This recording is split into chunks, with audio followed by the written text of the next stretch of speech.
if we had shown good faith to these laws that are in existence now, honestly, just like you pointed out, we will have known genuinely where are the areas that we need to restructure on, where are the areas that we need to amend, where are the areas that we need to look at so that we improve on the situation, as it were. But that's not the case. So if you restructure, in line with what you've said, I will agree with the proposal of the former VP Atiku, that you have to reduce the power in the center and improve the power in the states. And I think that's also the position of Professor Olusegun. I agree with that. But I'm saying that even if you have a perfect document and your attitude towards the document is not sincere, it's not faithful, you still run into the same problem. That's the point I'm making. So yes, let me give another example. I have always been a proponent of removing the Land Use Act in the Constitution. That is, for me, is very, very undemocratic. So there are a lot of things that we need to look at. I totally agree with that. But I'm saying that if we don't change our attitude, I think that's where we ought to, put a lot of energy into, political energy, to see that we change our attitude towards governance, towards existence as a nation.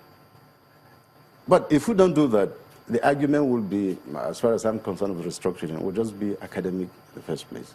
Will be a case of a lazy man blaming his tools. Will be a case of the Dorian Gray picture, who will say, look, I will commit all the sins. He sold his soul to the devil, placed a picture on the wall. So all that he was doing was going to the picture. So at the age of 70 or 80, he was looking like 30 years.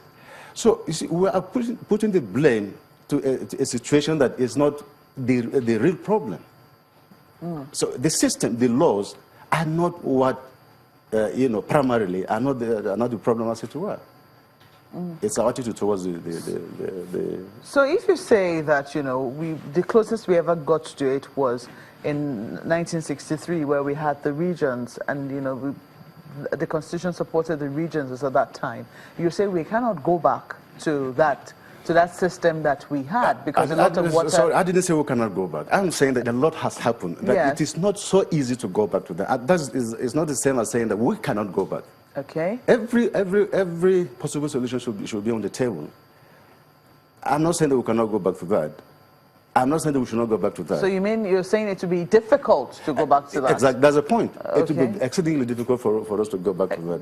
Okay, so I don't know, there will be a very thin line between difficult and impossible, but that's on the one hand. Now you say that we can currently restructure as we are.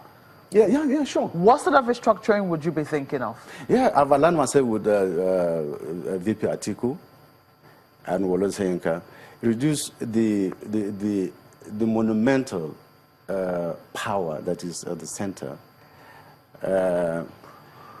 You can do that by, for instance,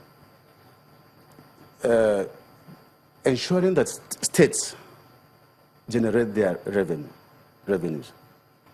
And if need be, a total scrap of what is it called, the monthly allocations to the states. Let states fend for themselves. The federal government can come in to assist where they need, where there's the need. So you can structure along that line.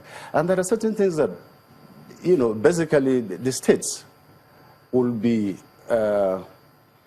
much better off to take care of, because they are closer to the people.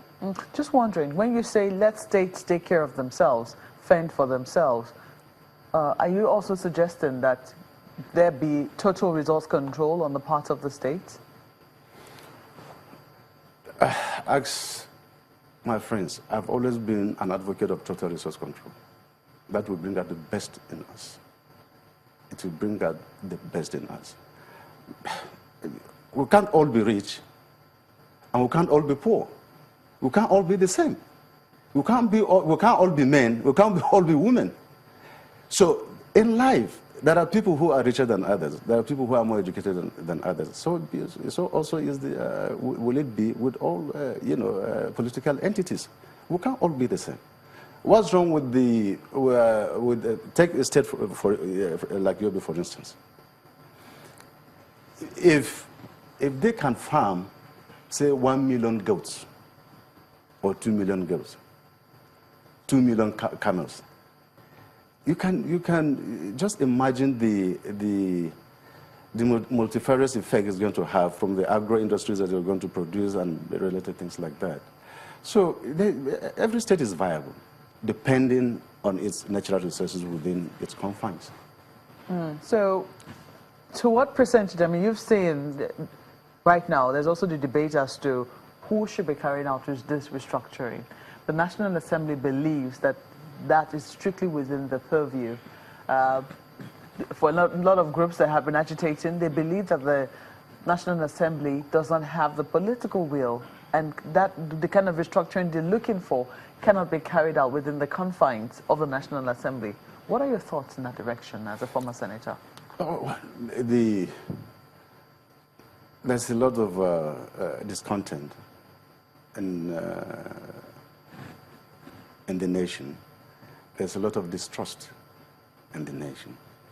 Ideally, it's the National Assembly that ought to take this exercise. Ideally? Ideally, yes. I don't see any reason why they shouldn't. But practically? Well, practically,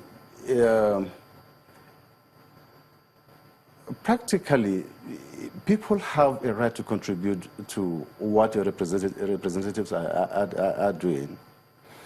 And if you go to town hall meetings with your representatives, you can contribute through the town hall meeting to reflect your interest and your positions, and that will be tabled in the National Assembly.